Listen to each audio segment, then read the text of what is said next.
जब भी कमर के इस हिस्से में दर्द हो जाए झुकने की वजह से तो ये एक बेहतरीन पोजीशन है। इसको कहते हैं कि एक्यूट डिस्क बल्ज। तो एक्यूट डिस्क बल्ज में सबसे बेहतरीन पोजीशन ये है जिसके अंदर आप लेट के डिस्क का प्रेशर कम कर सकते हैं। इसके साथ साथ 15 से 20 मिनट इस पोजीशन में लेटने के साथ साथ फिर क्या करेंगे, आस्ता आस्ता एक पिल्लो रिमूव कर लेंगे। एक पिल्लो रिमूव कर दिया, इसी तरह फिर 5 से 10 मिनट इस पोजीशन पे लेटा, फिर इस पिल्लो को भी रिमूव करके फिर क्या करेंगे, आप सबसे पहले अपनी एल्बो पे थोड़ा सा ऐसे ऊपर की तरफ आ जाएंगे। एल्बो पे आएंगे, पहले एल्बो पे, इसी तरह कुछ देर इस पोजीशन में लेटने के बाद फिर अपने हाथों पे आ जाएंगे, जिससे आपकी डिस्क जो है ना वो वापस अपनी जगह पर जाती जाएगी और आपका पेन जो है ना वो खुद ब खुद ठीक होता जाएगा इंशाल्लाह। जब भी कमर के इस हिस्से में दर्द हो जाए झुकने की वजह से तो ये एक बेहतरीन पोजीशन है।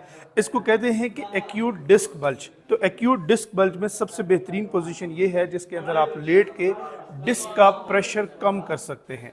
इसके साथ साथ 15 से 20 मिनट इस पोजीशन में लेटने के साथ साथ फिर क्या करेंगे, आस्ता आस्ता एक पिल्लो रिमूव कर लेंगे।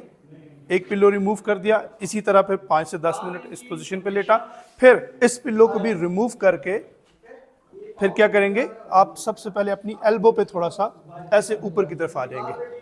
एल्बो पे आएंगे, पहले एल्बो पे, इसी तरह कुछ देर इस पोजीशन में लेटने के बाद फिर अपने हाथों पे आ जाएंगे, जिससे आपकी डिस्क जो है ना वो वापस अपनी जगह पर जाती जाएगी और आपका पेन जो है ना वो खुद ब खुद ठीक होता जाएगा इंशाल्लाह।